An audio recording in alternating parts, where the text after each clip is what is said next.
Bienvenidos, ¿cómo les va, estimados oyentes y seguidores del canal? En esta oportunidad me voy a referir a mi libro titulado El Divino Desorden, Claves para leer a Borges, que fue publicado en el año 2014. Ya les voy contando que para los que lo quieran comprar, lo van a encontrar en la librería Aquilanti, que se encuentra en Rincón 79, Rincón y Rivadavia, y les doy el sitio web www.aquilanti.com.ar y el correo electrónico librería.aquilanti@gmail.com. Bien, voy a referirme a la totalidad del libro y me voy a detener mínimamente en cada uno de los 10 capítulos que lo componen para que tengan ustedes una panorámica general de qué es lo que hago en este libro, que tiene un subtítulo que me parece que es interesante subrayar: Claves para leer a Borges. No es que haya claves mágicas y recetas que una vez que uno las aprendió ya puede mágicamente interpretar, comprenderlo todo, pero sí son cuestiones que en su momento, cuando lo escribí, me parecieron realmente básicas y fundamentales para poder entender a Borges, y que son una entrada posible, pensando sobre todo en los aspirantes a lectores de Borges, pero también en los lectores de Borges, como quedó demostrado con el tiempo y con los años. En realidad no hay una única entrada, uno puede ingresar en la lectura de Borges por cualquier puerta en rigor, ¿no? Pero si a uno le preguntan, yo les digo cuáles son los temas, o en todo caso los que yo pude profundizar más a lo largo de mi trabajo también como docente coordinando talleres de lectura. Bien, el primer capítulo, el capítulo número 1, que se llama el epílogo. Y se llama así porque en él analizo el epílogo que Borges escribió en 1974 para Sudamericana, para MC, cuando le encomendaron sus obras completas para MC. En ese momento lo que hizo Borges fue escribir un texto muy irónico de un artículo enciclopédico que se publicaría 100 años más tarde, es decir, en el 2074, donde él mismo hacía una semblanza biográfica de sí mismo. Hay que subrayar aquí que la cuestión de las obras completas es un nuevo laberinto que Borges nos ha legado, porque, como saben ustedes, y si no lo saben les cuento, muy a menudo aparecen textos de Borges que estaban cautivos, que son recobrados, que Borges expurgó. De hecho, por ejemplo, para esta edición, que no era la primera, creo que era la segunda o la tercera, de sus obras mal llamadas o lúdicamente llamadas completas, Borges, lejos de incluir más textos, las expurgó. Y en efecto, quitó de ellas los 3 libros de ensayos de la década de los años 20, El tamaño de mi esperanza, El idioma de los argentinos e Inquisiciones. Por eso el siguiente se iba a llamar Otras Inquisiciones, porque directamente no quiso que se publicara. Allí de lo que yo hablo es, a partir de este texto que voy analizando de una manera bastante microtextual, es la noción del simulacro, el tema de los trastornos, es decir, Borges trabaja con trastornos del orden temporal, trastornos del orden lógico, trastornos de la causalidad, ¿sí? Trastornos de los órdenes lingüísticos. Todos los órdenes que gobiernan la realidad humana resultan explotados, estallados, reventados por Borges, escritor. Me refiero también a la filosofía como causa de su escritura, no a qué filosofía tenía Borges, como tampoco a qué filósofos lo marcaron más, lo cual por supuesto es otra cuestión.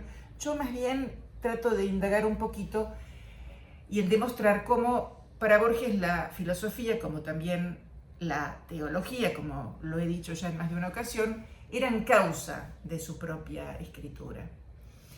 Luego me refiero a la cuestión de las tramas de Borges, voy a decirlo sin tecnicismos, trama o argumento, dándolos aquí como sinónimos, como están muy sepultadas, ¿no?, por una catarata de datos enciclopédicos, nombres de lugares, laberintos narrativos. Son tramas que se van complejizando, pero que una vez que uno las pudo desbrozar, ordenar, reordenar, poner las fichas en su lugar, resulta que la historia narrada no era tan complicada.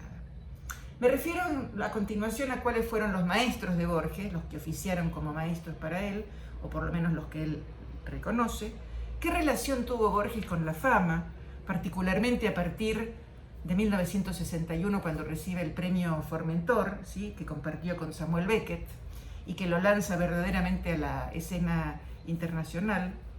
Me refiero a su linaje, a su orgullo por su linaje, a su amor y su preferencia por los matones, compadritos, guapos y héroes que en general se caracterizan por ser héroes, digamos así, homicidas, a la creación de Borges de una mitología para la ciudad de Buenos Aires que ya está proclamada literalmente en El tamaño de mi esperanza en 1926, es increíble, y a la que le pudo dar, a la que pudo hacer realidad.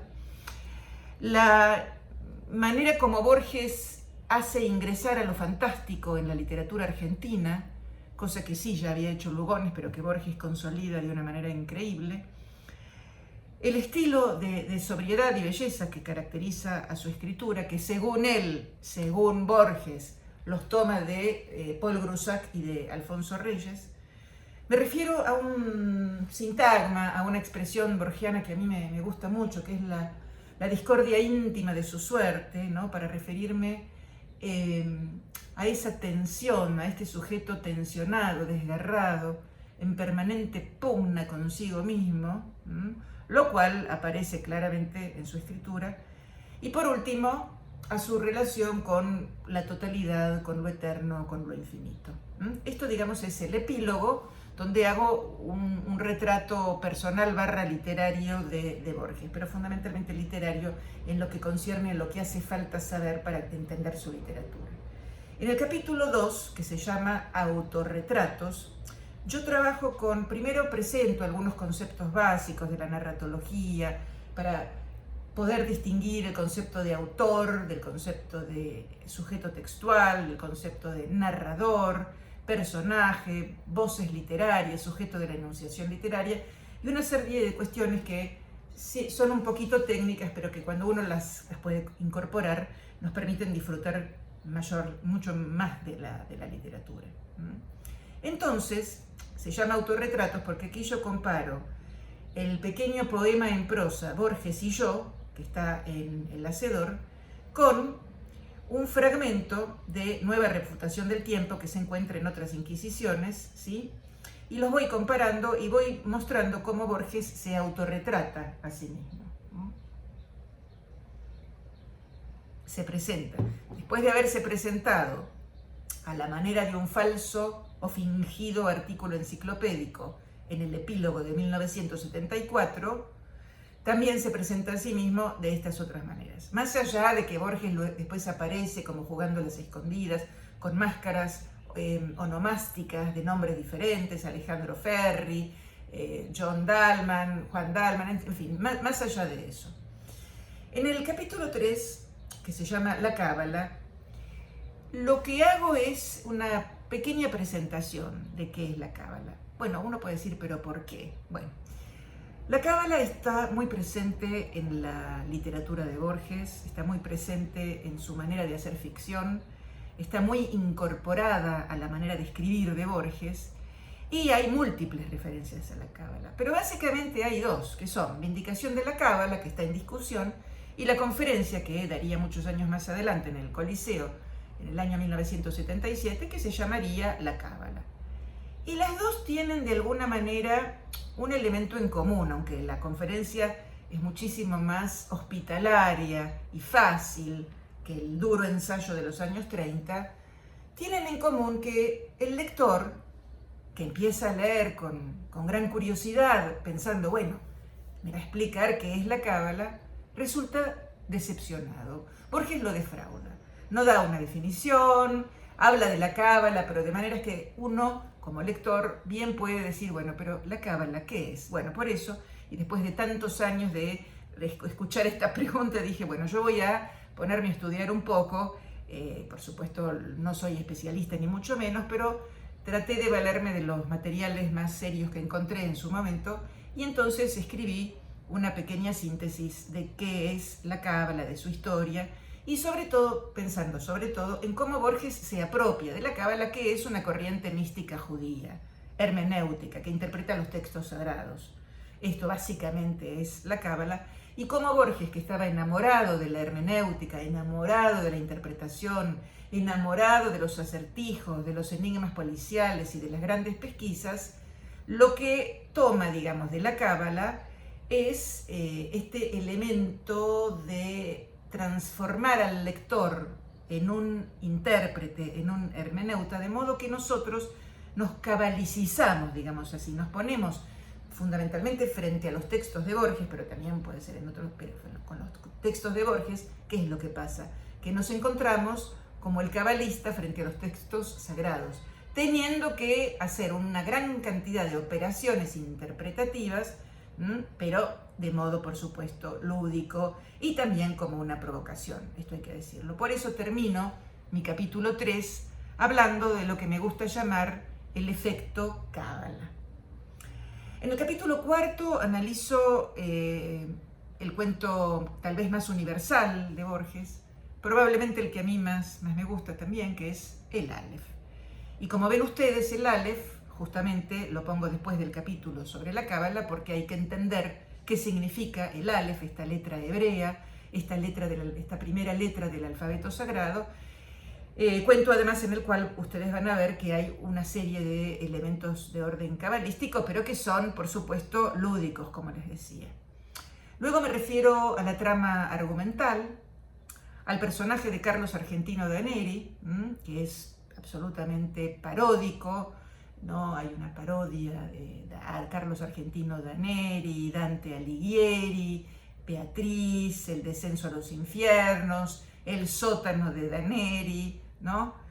Y me detengo porque me resulta realmente fascinante, en las opuestas operaciones literarias que ejecutan, por un lado, Daneri y por otro lado, Borges, a partir de la observación del mismo material, es decir, de ese objeto maravilloso, de esa pequeña esfera tornasolada que es el Aleph, y que aparece en una periferia de la periferia, en el sótano de la calle Garay, en el barrio de Constitución, en Buenos Aires, país periférico si los hay, ¿no? Como para trabajar la cuestión del centro y la periferia, porque Borges nos ha puesto a nivel literario en el centro, digamos así, desde la periferia, y esa es una operación extraordinaria. Después me detengo en 3 momentos de este cuento que para mí son únicos, es decir, no hay ningún otro cuento de Borges que yo sepa, que yo haya podido advertir, donde veamos despuntar 3 elementos del orden de la subjetividad humana, que son el amor, la locura y el olvido. Son como 3 epifanías de la subjetividad que le dan al cuento algo que, a mi juicio, lo hace único. Y por último, en este capítulo 4, estudio muy someramente, pero hago un paralelo intertextual entre El huevo de cristal, el cuento que el propio Borges señala en el epílogo de su libro El Aleph, como que habría inspirado este cuento, y el Zair.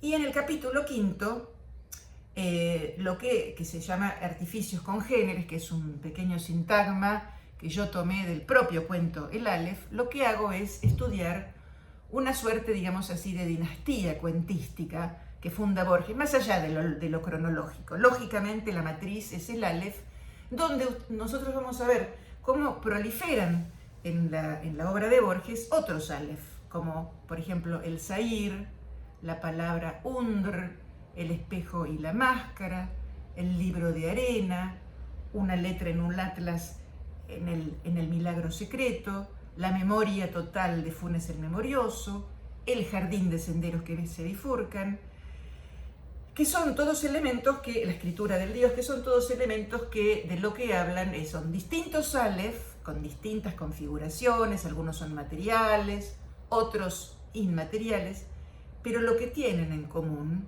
al menos desde mi lectura, es que ponen en evidencia un apetito místico, una nostalgia de una experiencia mística que a Borges, yo sostengo, y muchos otros también, le hubiera gustado tener y no tuvo. Y que por ende la creación, y hasta podríamos decir la proliferación de estos artificios congéneres del Aleph, son una manera de restituir en la ficción esa experiencia que no tuvo. En el capítulo 6, que se llama Caos, Orden y Azar, hablo de lo que podríamos considerar el eje central, la columna vertebral visible e invisible de Borges, que es la dicotomía orden-desorden, caos-cosmos. De hecho, el título de mi libro, El Divino Desorden, está tomado de la Biblioteca de Babel. Yo no lo inventé, aparece, digamos, al principio, ¿sí? Cuando cito la Biblioteca de Babel, ¿sí? He visto hombres viejos que largamente se ocultaban en las letrinas con unos discos de metal en un cubilete prohibido y débilmente remedaban el divino desorden. Porque, en efecto, en la Biblioteca de Babel, igual que en la Lotería en Babilonia, que son cuentos gemelos, que son cuentos que dialogan entre sí, se pone de manifiesto la cuestión del orden y del desorden, que obsesionó a Borges. Hay un crítico que afirmaba que la ordenada y la abscisa en la literatura de Borges son el orden y el desorden. Entonces allí me detengo a estudiar el oxímoron, la paradoja, la contradicción, en lo que me gusta llamar la orgía de la contradicción. Y también me refiero a algo que me gusta mucho, que dijo el escritor francés Rob Grillet, que decía que para él había dos tipos de escritores: los que entienden el mundo y los que no entienden el mundo. Y Borges, naturalmente, pertenece al segundo conjunto, ¿no? Borges no entiende el mundo. Para Borges existe lo inexplicable, y también esto es causa de su escritura. En el capítulo 7 me refiero a los lenguajes fantásticos, tomando también como matriz, de alguna manera, el ensayo El idioma analítico de John Wilkins, porque Borges estuvo toda su vida también muy obsesionado por la manera como las lenguas naturales, clasifican el mundo, y por lo tanto inventó, bueno, la lengua de John Wilkins no la inventó Borges, naturalmente, pero de alguna manera la ficcionaliza, y el propio Borges va a introducir en su cuentística, en la Biblioteca de Babel, en Tlön Uqbar o Listertius, donde hay un dialecto samoyano, lituano, guaraní, por ejemplo, ¿no? Donde introduce introduce categorías que son absolutamente ajenas entre sí o que no pueden combinarse, ¿no? En el informe de Brody, por otro lado, encontramos otro sistema de lengua y también sistemas matemáticos. En Funes el Memorioso también tenemos esta memoria infinita, esta proliferación de nombres descabellados para nombrar todo lo que hay, lo que hubo, lo que habrá desde todos los lugares del mundo, que obviamente a uno lo hacen pensar, como les decía, en el linaje literario de estos mismos cuentos, en el propio Aleph. Pierre Menard, autor del Quijote, también, en uno de los artículos de su obra visible. Esto en cuanto a los lenguajes fantásticos. A continuación me refiero en el capítulo 8 a la relación de Borges con el relato policial, que fue una relación muy apasionada. Borges dirigió colecciones, la del Séptimo Círculo. Borges seleccionó un montón de textos para hacer traducir, tradujo él, y consideraba que de alguna manera el relato policial había llegado para poner orden, fíjense, orden en el mundo. Entonces allí analizo el relato La muerte y la brújula, que es el cuento policial borgiano por excelencia, y luego cuentos que no son estrictamente policiales, pero que están en los aledaños del policial, como El jardín de senderos, que se bifurcan como Emma Suns. La cuestión del laberinto policial y su relación con el orden, con el desorden, con el desafío intelectual, como les decía, y con este amor por la provocación a que el otro se ponga a pensar, ¿no? Dicho así. El penúltimo capítulo, que es el 9º, trata sobre Borges y la traducción. Borges desde muy jovencito ya había escrito un artículo que le publicó la prensa también en 1926, como El tamaño de mi esperanza, donde ya habla de las dos maneras de traducir, ¿no? Que luego va a trabajar y a profundizar en las versiones américas y fundamentalmente en los traductores de Las Mil y Una Noches, donde se va a referir a la manera literal y a la manera perifrástica. Y va a recuperar un concepto apasionante que es el de la irreverencia, ¿no? El traductor, dice Borges, tiene que ser irreverente, ¿no? Y no festeja la fidelidad, festeja la infidelidad y la irreverencia. Y llega a afirmar que hay traducciones superiores a las originales. Hay una ética de la irreverencia en Borges. Y por último, en el capítulo número 10, me refiero a los pactos de lectura. Allí evoco la figura de Philippe Lejeune, teórico francés, que en 1975 publicó un aviso en el diario diciendo que les pagaba a todas las personas que les llevaran un diario íntimo, personal. Bueno, y a partir de ahí escribe acerca del diario, de la autobiografía, de distintos tipos de escritos autobiográficos y autorreferenciales, y realmente allí forja Philippe Lejeune el concepto de pacto o contrato, lo han llamado algunos, autobiográfico. Y por lo tanto pacto de lectura, es decir, el pacto de lectura deriva del pacto autobiográfico. Y bueno, lo cierto es que Borges, en relación con su lector, propone pactos que después rompe permanentemente mediante distintas estrategias que yo desarrollo en el capítulo: la inestabilidad, la irrealidad, el cambio de régimen, de realista a fantástico, de fantástico a realista, en fin, una serie de maniobras que los invito a que las lean en el capítulo 10 de mi libro. Repito, El Divino Desorden, librería Aquilanti, Rincón 79, Rincón y Rivadavia, www.aquilanti.com.ar. Espero que lo disfruten y será hasta pronto.